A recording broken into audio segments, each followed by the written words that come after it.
मुझको शीश महल में बुलाने का कारण क्या है? कारण यही है स्वामी जी, ऐसी कारण है आपको जो बहन है नंदी गौरा महल में एक भी काम नहीं करती है, दिन भर घूमती रहती है सभी सहेली के साथ, दिन भर इधर उधर करती रहती है, महल में एक भी काम नहीं करती है स्वामी। अच्छी बात है, इसीलिए तुमने बुलाई है ना? ठीक है, क्या ही दर्शन वाली मेरी बहन गौरा काम धंधा नहीं करती है ना? एक भी काम नहीं करती। अच्छी बात है, मैं अपनी बहन गौरा को समझा दूंगा और साथ साथ ध्यान भर सुनेंगे। जिस प्रकार से माँ होती है उसी प्रकार से बड़े भाभी होती है, जिस प्रकार से पिता भी होते हैं उसी प्रकार से बड़े भैया भी होते हैं। हाँ बाबा जी, क्या बोल रहे हैं? सुनिए, आप बोले तो बात मान है कि नहीं? ये ले ले बेच लिए वो। बाप रे बाप, जब जाते हैं गाँव में बंगले पर तो वहीं पर सो जाते हैं दोनों पर। अब मेहनत में मैं आपको पचना नहीं छूटता। कहना क्या चाहती है? कहना क्या चाहती हूँ, जो बदले कह रही है सही कह रही है। नंदी गौरा जो है आजकल बहस नहीं है, अब बच्चे नहीं है तो पकड़ गिरा देना कोई पता नहीं। भाभी सिंगल दीवाली तू हर हमेशा मजाक बहुत ज्यादा उड़ाती है। जब ऐसा मजाक नहीं करता तो क्या करते हैं? तो घर से किसलिए रहता है? अच्छी बात है, तुम्हारा भी कहना सही है कि जब भाभी है साथ साथ देवर भी है तो भाभी अपने देवर से मजाक नहीं करेगी, देवर अपनी भाभी के साथ मजाक नहीं करेगी तो किसकी साथ करेगी? हाँ बाबा जी, सुनिए, और गोतनी जो बोल रही है सही बोल रही है। आप दोनों भाई का विश्वास नहीं हम लोग पर, तो नंदी गौरा को बनाइए और बना करके सारी बात पूछ लीजिए। अच्छी बात है, दूध के दूध अपना नहीं हो जाएगा। भाभी सिंगल दीवाली तुम दोनों को अपने पर हमको विश्वास है। विश्वास है ना? अब हमारे स्वामी को कोई विश्वास नहीं है। भैया जी को विश्वास नहीं होता है? नहीं, हमको पर नहीं है विश्वास, वही पर बड़ा विश्वास है। महारानी सारी बात को समझ गया। गौरा जब आ रही है मेरे बंगला पे उससे सारी बात देख लूंगा, अगर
मारने के लिए अगर हमें बता रहा तो क्या नहीं करती भैया जी मैं तो सारी काम जैसे जैसे भाभी दोनों करती है वैसे वैसे मैं करती हूँ। जो मैं भाभी तुम्हें स्वीकार किया है मैंने पूछा है कि तुम सब बोल रही है तो पति ने मैं गलत नहीं बोलता भैया जी गौरा को बुला कर गौरा से पूछ लीजिए और हर बात तुम चाची देवला को याद करती है चाची देवला तुम्हें कौन है ये आपको भाभी जो कही है और हर घर की बेटी है और मेरी शिकायत आपसे हर हमेशा करेगी।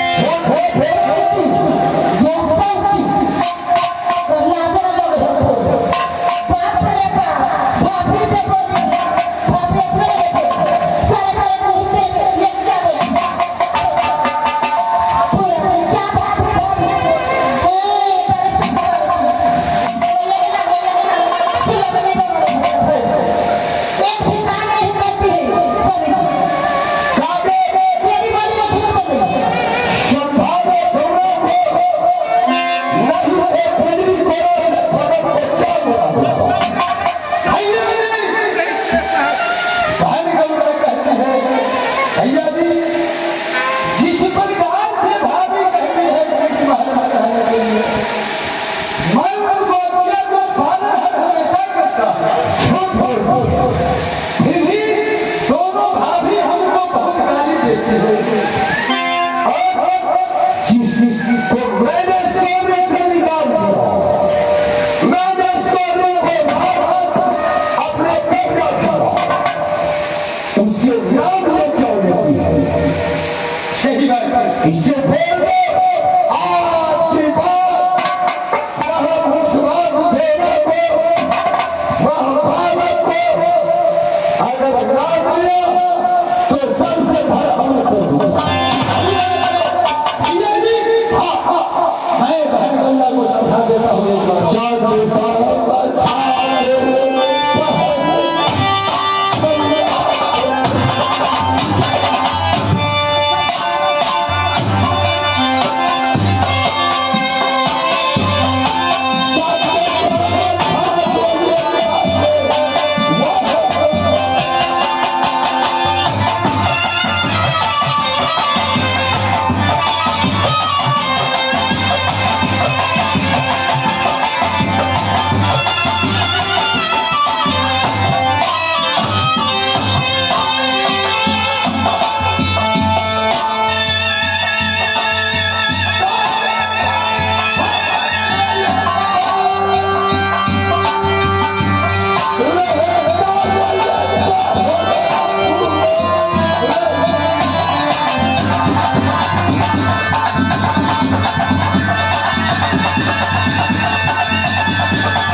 महाराज कुमारी लड़की जो होती है वो आदिशक्ति जगदम्बा कुल में होती है, उस पर हाथ छोड़ना वहाँ पाप होता है।